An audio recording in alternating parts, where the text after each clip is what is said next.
mistä se tuote tulee. Se on aina niin kuin henkilöläheisyys. Ja henkinen läheisyys ja tuote, se on niin kuin paljon pitävämpi peruste kuin tämä etäisyys. Eli nämä näistä ympäristövaikutuksista, koska teillä tulee ne lehdistöstä joskus esille. Ja kyllä mä niin kuin henkilökohtaisesti olin sitä mieltä niin kuin sitä lihansyönnistä, että niin kuin, siis proiskun lihahan on niin kuin, tavallaan, se on niin tuotanto tavallaan likipitään samaa kuin keitolihaa. Ja siinä on valitettavasti niitä eläin sitten. Sehän periaatteessa voitaisiin, se on niin lähellä niin keitolihaa kuin keitolihaa. Eli ja just se, että siellä on se valtava proteiinivaje, jolla pusketaan sitten se possun tuotanto.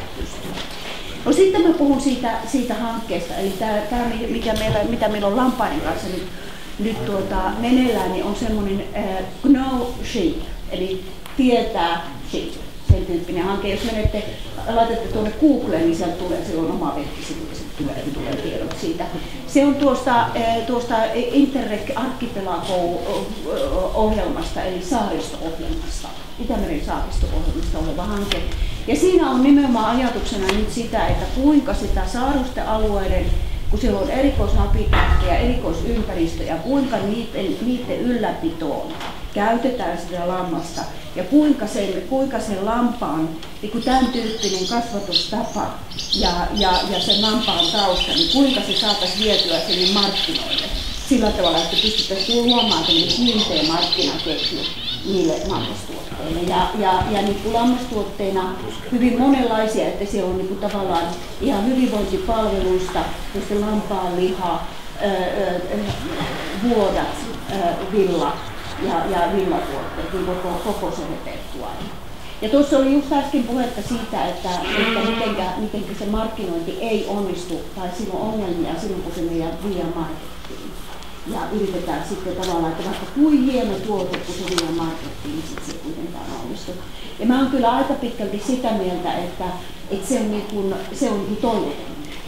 Eli jos me ajatellaan itsemme, että silloin kun me mennään sinne ruokamarkettiin, joka nyt meilläkin on, että nämä isot ketjuthan niin kuin päätoimisesti työntää meille ja yrittää opettaa meidät, että meillä pitää varata tunti aikaa sillä aikaa kaupassa käydä, että me suppuloidaan siis valtavissa hallissa. Niin se lähtökohtaisesti se tilanne on jo semmoinen, että ei sieltä, pitää olla hirveä orientautua, että sieltä lähdetään hakemaan sitten niitä erikoistuotteita. Kyllä se varmaan niin se ketju pitää järjestää ihan se sillä tavalla, että siinä on ihan lähtökohtaisesti tämmöinen, niin kuin sanotaan, lean-markkinointi, eli se, että se tuottaja tunnetaan ja se ihan toisiin niin konteksteihin viedään. Tällaisiin ruokapiirisysteemeihin tai olipa se nettitilaus tai joku tämän tyyppinen ja nimenomaan sitä tavallaan me yritetään siinä hankkeessa nyt löytää niitä väyliä, muita väyliä kuin tämmöinen markettiväylä, millä nämä tuotteet saataisiin sitten tuottajalle. Ja siellä on esimerkiksi tämä teurastuksen liittyvä on siellä niin kuin aika vahvasti. Eli se on virolaisten ja suomalaisten hanke ja virolaisella puolella on enemmän sitten sitä niin kuin lampaiden tuotannon teknologiaa. Ja sen takia meidän ryhmä on siinä mukana, niin meillä on nimenomaan tämä strateginen näkökulma, että millä tavalla pilkotaan sitä elinkeinoa ja mitkä painopisteet sieltä voisi löytyä, mitä osaamista sillä tarvitaan ja millä tavalla rakennetaan nämä ketjut, joissa ne tuotteet saavat markkinoille. Eli meillähän on nyt taas se Uusi-Seelanti on sillä tavalla paha esimerkki, että kun siellähän on valtava se lammastuotanto. Mutta uusseelantilaisilla tiloilla makaa tällä hetkellä 10 vuosia vanhoja villakasoja siellä nurkissa, kun ne saa niitä liikkeelle. Ja oikeastaan ne uusseelantilaiset villatuotteet, mitä me joskus ostettiin, ne on todennäköisesti kiinnostettu. Eli se, ketkä siellä sitten jalostaa sitä. Silloin kun se karkaa siihen massatuotantoon, niin silloin se perustrategia on se, että haetaan halpaa hintaa. Ja silloin se konsepti on heilläkin se, että kiinalaiset tai uusseelantilaiset villatalousteet myymässä. Joskus se häivytetään se kohta siitä pois, mutta se on se suomalaisen kuitenkin. Eli tavallaan silloin kun me tuolta lehdistöstä luetaan kaiken näköisiä uutisia, niin kannattaa aika lailla sillä tavalla kriittisesti ruveta katsomaan, että okei, mikä tässä on taustana, mitkä kontekstit tässä on tämmöisen tuloksen takana. Ja olla aika kriittinen näissä arvioinnissa. Esa, kerrotko vähän teidät lampaasta ja miksi Ahvenanmaan lammasta ei enää ole, ja keväällä vielä oli, ja vähän näistä rotuista. Ja miten te olette itse käyttäneet lampaan lihaa ja oletteko villaa käyttäneet tämän ahkoja? No, ensimmäisen lampaan hankin silloin 10-vuotiaana ja siitä asti niitä on ollut ja enemmän tai vähemmän, nyt on aika vähän. On silleen lähinnä vaan omaan pöytään kasvatettu tuolle vapaamuotoisesti. Ei ole laitoksia täällä semmoisia. Ja no mitä erityistä tuotetta nyt niistä ei ole niistä lihoista. Ihan lihana periaatteessa. Tai sitten myyty ei ole silleen teetetty mitään tuotetta. Taljoja on muokkuutettu, lankoja on teetetty ja sille tässä ei oikein ole nyt laitomia semmoisia enemmälti pitää. Sen, että pysyy nyt itse lihassa. Miten tuotte produstialla se Kainuun harmattelu eniten nyt? Niin, no siinä on yksi aina loputon Kainuun harmeita, ettei se on aika hyvä prosentti. No, en tiedä. No jotenkin semmosia ruskeita suomenlampasta, ne kasvatin lähestulkoon 10 vuotta ja kai siinä sai tarpeeksi niistä silleen, että Ahvenanmaan lammasta me kokeilin, mutta ne on niin kauhean hidas kasvus ja jotenkin, että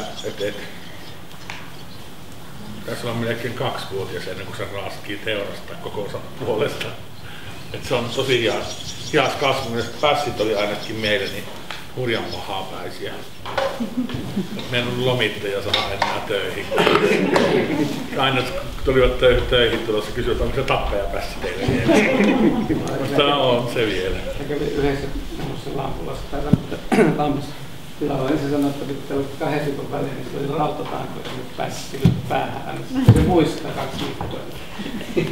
Tuo se tuli päälle. Epeli on hyvä poika, että se on ainut silloin se julmistelu, kun jos sillä joku emä on saparolla, mutta muuten se on tuommoinen lurkki. Se saapi olla niinku, tuonne saapi emät vuoniakin tuonne sekkaan, niin se ei tee mitään. Se on tosi niinku, meillä on tämmönen yhteiskasvatus tällä hetkellä, sillä on kaikki niinku sekaisin, mutta kyllä se huolen pitää, että Monta karitsaa? Siis 3 on nyt tehneet, minusta niin ihmeen hyvin. Ja tosi isoja karitsoita. Hurjan hyviä emiä hoitaa.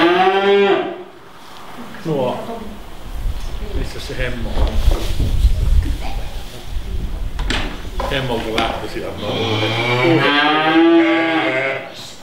tosi kivoja uhia ollut.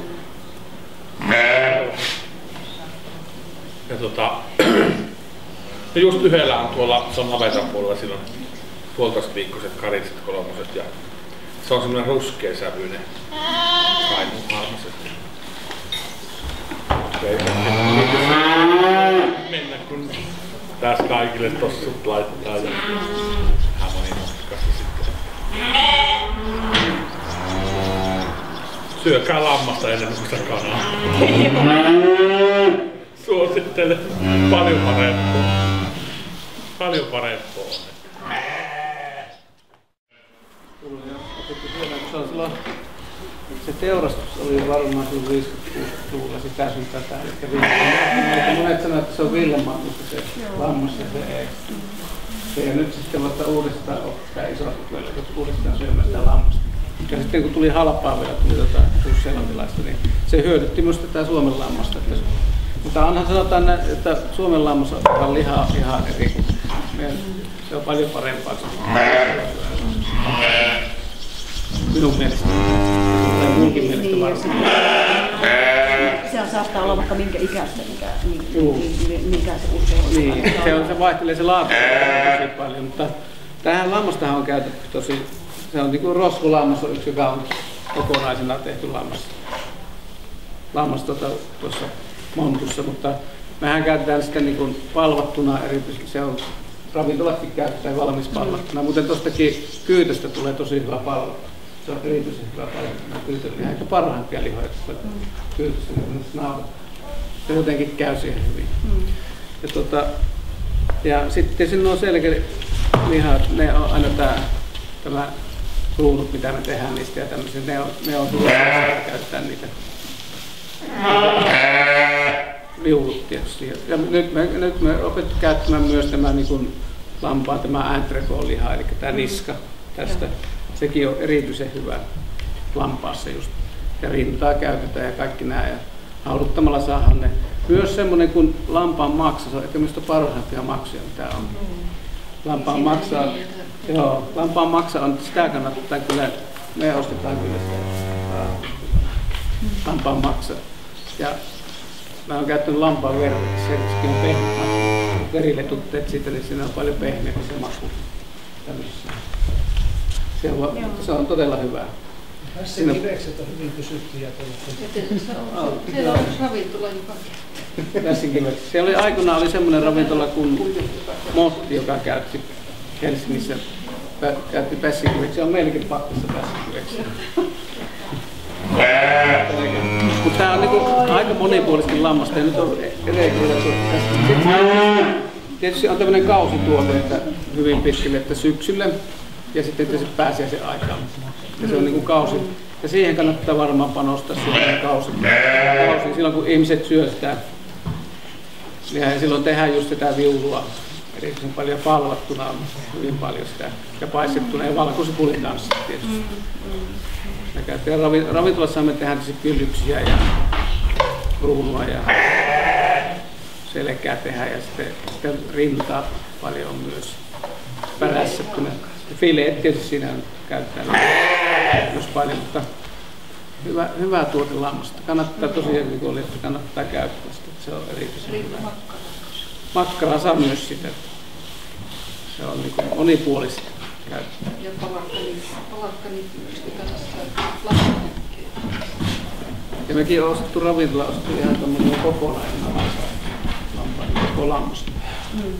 Joskus noita luomulampaita on.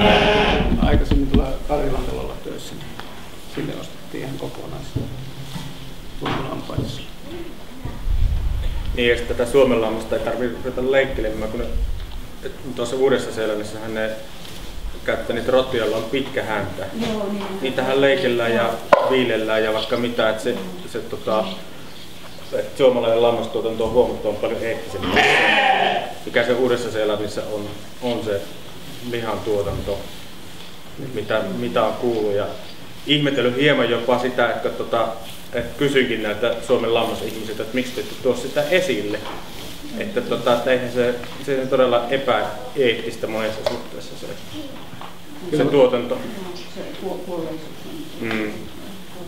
Minun mielestä tässä lampaassa näkyy se niin tuoni ja tämä, miten paljon se on niin paljon parempaa tämä Suomen lampaan. Se on kyllä ihan. Tämä kannattaa kysyä, kun ravintolaan menee, että onko tämä tehty suomalaisesta lampaasta. Monessa on ainakin halvempi, niin voi sanoa, että se on usein.